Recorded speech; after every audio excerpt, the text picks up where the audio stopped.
didn't see you. My name is Rapunzel, and I'm painting a picture in my tower today. Would you like to see it? It's not quite finished, but it says, being a princess is hard work, and it certainly is. Well, while you're here, would you like to read a story? Oh my goodness, I can't wait. Did you know you can watch this video or any of our other princess videos by logging on to WOBM.com or 943thepoint.com? While you're there, enter your picture of your little princesses and princes watching our princess videos to win amazing prizes at Casino Pier and Seaside Heights this summer. All right, are you ready to read? Let's go. All right, are you ready to begin story time with me? Our story begins. Once upon a time, there was a magical kingdom ruled by a good queen and a kind king. They were happy until their daughter became very sick. The king had heard of a flower with healing powers and sent his guards to dig it up. Unfortunately, the flower belonged to a wicked old woman named, do you remember her name? Mother Gothel. Do you see the beautiful flower? Losing the flower made Mother Gothel furious. So when the king and queen had a little baby, she stole the child away. Mother Gothel hid the girl in a secret tower for many, many years.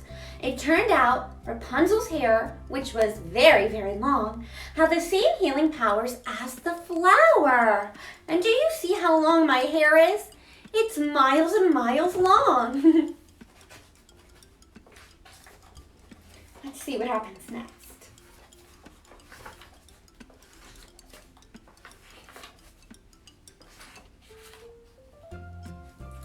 Mother Gothel used Rapunzel's magical hair to keep herself young and never told Rapunzel she wasn't her true mother.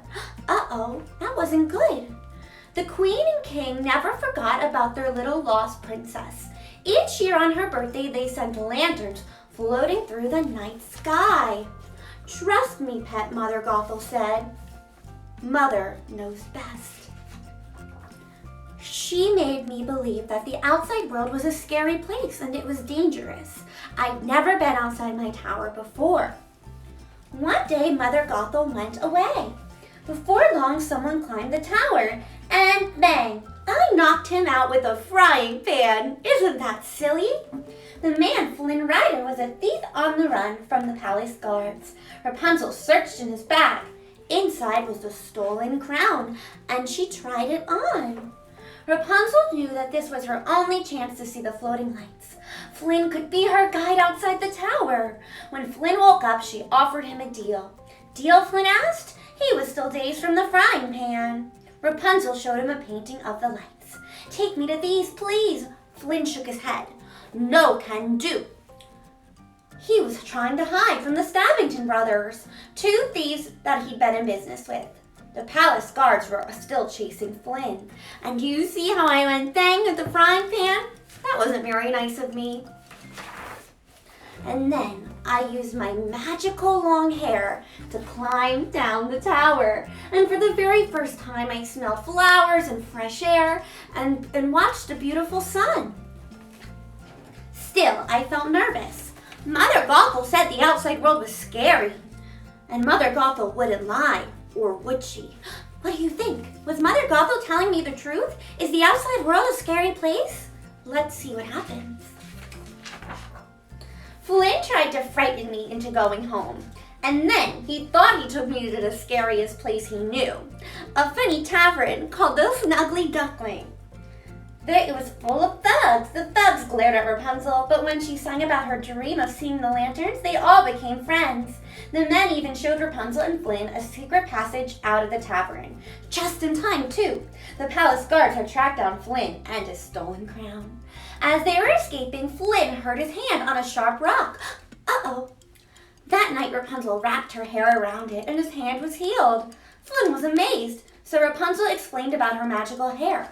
But once it's cut, she said, it loses its powers. They sat close together by the campfire. Flynn was starting to fall for me. And I liked Flynn a lot too. But could I trust him? What do you think? Was he good or bad? Meanwhile, Mother Gothel had discovered that I was gone. But the next morning was my birthday, and we went to town. And it was just as wonderful as the woods. There, Flynn and I danced and ate cake, and then we took a boat to watch the lanterns. For the best day of your life, I figured you should have a decent seat, and you see me playing. Twilight came, and glowing lanterns filled the night sky. I have something for you, I told Flynn. Then I handed him a crown. I finally realized I could trust him. Flynn went ashore and tried to give the crown to the Stabbington brothers, but the thieves knocked him out. Then they found Rapunzel and convinced her that Flynn had given her up. A fair trade, they said. A crown for the girl with the magic hair. No, I cried. I tried to run away, but I couldn't.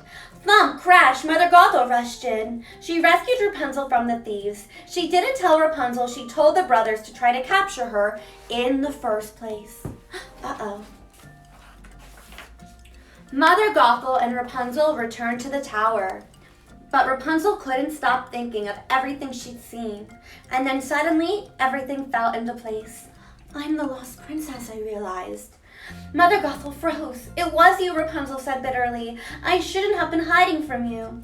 Instantly, Mother Gothel stopped pretending to be nice. She tied up Rapunzel, and then soon Flynn came to the tower looking for Rapunzel, and Mother Gothel heard him. Rapunzel knew that she could heal Flynn with her hair. I'll stay with you, she promised Mother Gothel. Just let me save him. Swear it, Mother Gothel said, and I did. Flynn refused to let Mother Gothel win. Grabbing a shard from a broken mirror, he sliced off Rapunzel's hair. Immediately, it turned brown. What have you done? Mother Gothel shrieked as Rapunzel's hair lost its power. Mother Gothel became very, very old. Soon she was gone. Rapunzel held Flynn tight. Without her hair, she couldn't heal him. He began to slip away. A single tear fell from her face. It landed on Flynn and began to glow. His eyes opened. The magic in my tear had saved him. Overjoyed, Rapunzel and Flynn went to the palace. Rapunzel was welcomed by the king and queen, her real mother and father. They couldn't have been happier to have their daughter back. She wasn't the baby they'd lost anymore, but she was a lovely grown-up princess. And although Rapunzel's hair was no longer magical, she was still the most enchanting girl Flynn had ever met. Wow, I just love that story. Well, I have many things planned today in my tower. I think I have to get back to painting. But I hope you enjoyed this story today. Bye-bye.